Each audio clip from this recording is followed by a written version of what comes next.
Assalamualaikum warahmatullahi wabarakatuh. Baik siswa-siswi kelas 10 agama Mapel Bahasa Arab Peminatan, kali ini saya akan menjelaskan tentang fi'il madhi ya, yaitu bab sebelumnya yang sudah kita ujian kan ya, CBT kan kemarin, dan banyak yang remedi. Oleh karena itu saya jelaskan lagi fi'il madhi melalui PowerPoint ini, semoga kalian jelas ya.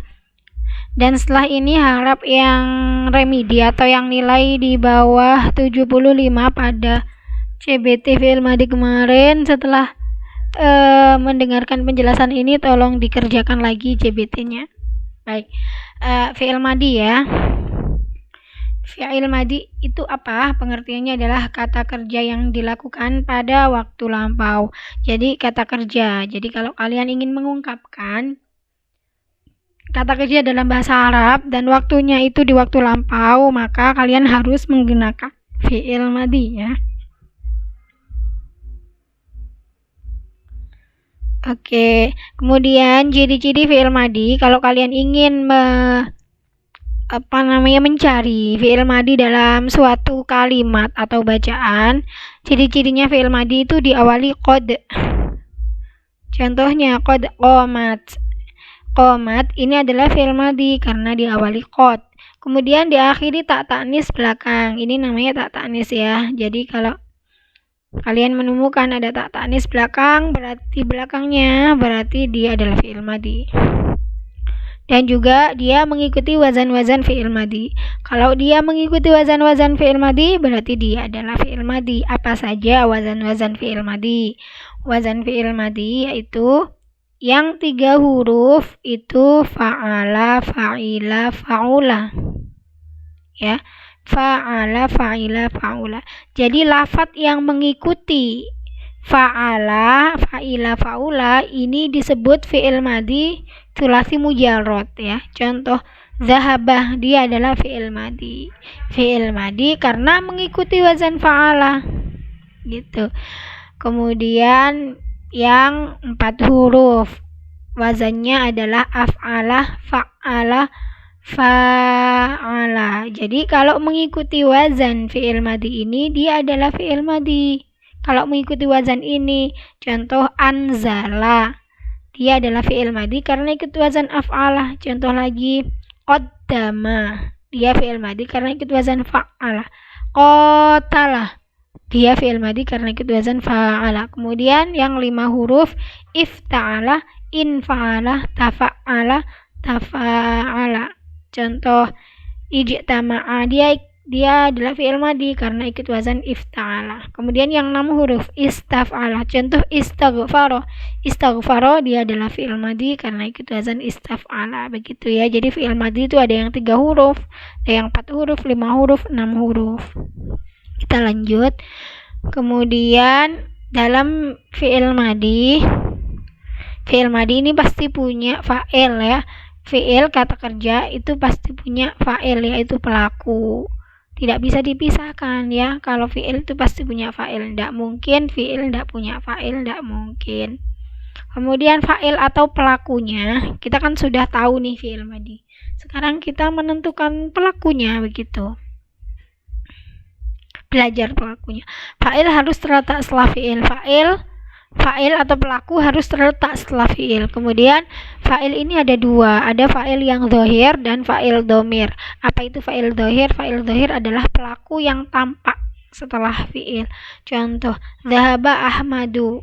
Dhahaba adalah fi'il madhi artinya telah pergi. Ahmadu Ahmad, telah pergi Ahmad.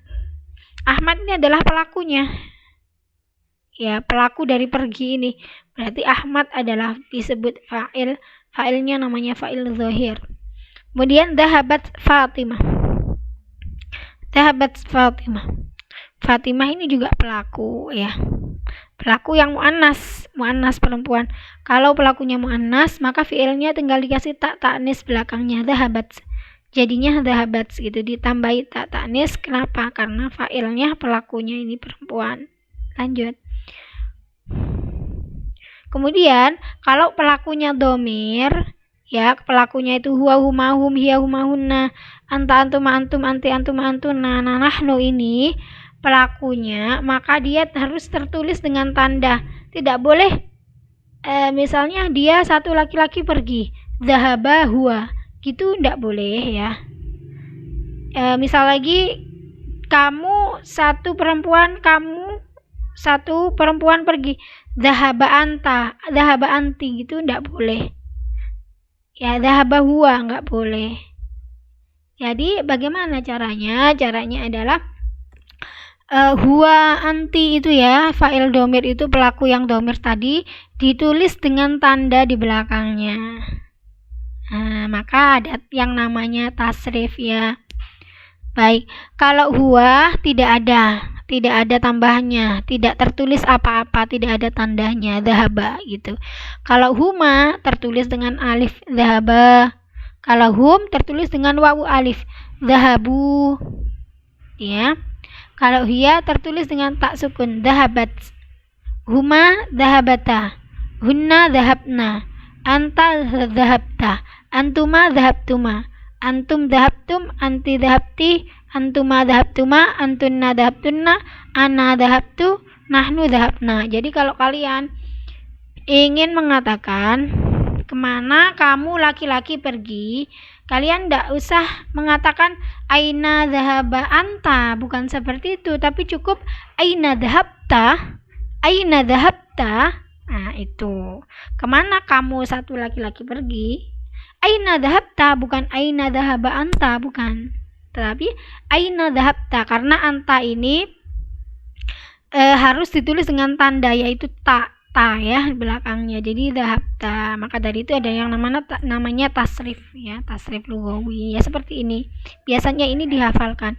Dhahaba dhahaba dhahabu, dhahabat dhahabata dhahabna, dhahabta dhahabtuma dhahabtum, dhahabti dhahabtuma dhahabtunna, dhahabtu dhahabna, dhahabtu dhahabna. Biasanya seperti itu. Itu namanya fa'il domir ya, fa'il yang tersimpan berupa domir. Iya, tersimpan berupa domir yang kembali ke lafaz sebelumnya, yang tertulis berupa tanda. Nah ini harus tertulis berupa tanda, tidak boleh berupa domir hum gitu, tidak boleh. Contoh ya, al muslimuna dhahabu ilal masjidi kulla sabahin ya. Dhahabu ini adalah namanya fi'il ya. Fa'ilnya mana? Dhahabu, al-muslimuna, orang-orang muslim. Dhahabu, mereka pergi ke masjid setiap subuh. Nah, mana fa'ilnya? Fa'ilnya kan mereka ya, mereka kembali ke al-muslimuna. Fa'ilnya kan hum ya, mereka itu hum. Humnya ini tidak boleh ditulis dhahabahum gitu, tidak boleh, tapi harus ditulis dengan tanda wawu alif. Yang tadi itu ininya apa? Rumusnya. Kalau hum itu tandanya wawu alif jadi dhahabu. Jadinya al-muslimuna dhahabu ilal masjidi kulla sabahin. Kemudian Fatimah dhahabat, dia satu perempuan pergi ke masjid setiap subuh. Fatimah dia pergi ke masjid lah. Dianya ini kan dia satu perempuan. Kalau bahasa Arab itu ingat, bahasa Arab tidak boleh dia saja. Kamu harus tahu dia itu perempuan apa laki-laki, 1, 2, apa 3 gitu kan. Karena ini Fatimah kan satu perempuan ya. Fatimah dhahabat, dia satu perempuan pergi. Dia satu perempuan itu kan hiya. Tidak boleh ditulis dhahabahiyah, tapi ditulis dengan tanda ya. Tanda apa kalau hiya? Hiya tandanya tak sukun. Gitu. Seperti itu. Kita lanjut. Nah, ini adalah cuplikan atau salah 2, salah 3 ya. Cuma saya kasih 3 soal dari soal kemarin. Kita bahas ya. Hal fahimtum ad-darsa, ini ada suatu percakapan. Hal fahimtum ad-darsa, apakah kalian semua faham? Ya, hal apakah fahimtum? Ingat tum tadi kan domirnya antum, jadi artinya kamu semua. Apakah kamu semua faham ad-darsa, pelajaran? Apakah kalian semua faham pelajaran? Jawabannya apa? Naam, iya. Kalau iya berarti jawabannya apa? Iya, kami faham. Jadinya kan kami ya. Nah, kalau kami tadi kan nahnu. Kalau nahnu tandanya pakai na belakangnya. Naam fahimna ad-darsa. Begitu jawabannya, fahimna gitu. Kemudian percakapan kedua, ila aina Nuktah-nuktah ya Aisyah.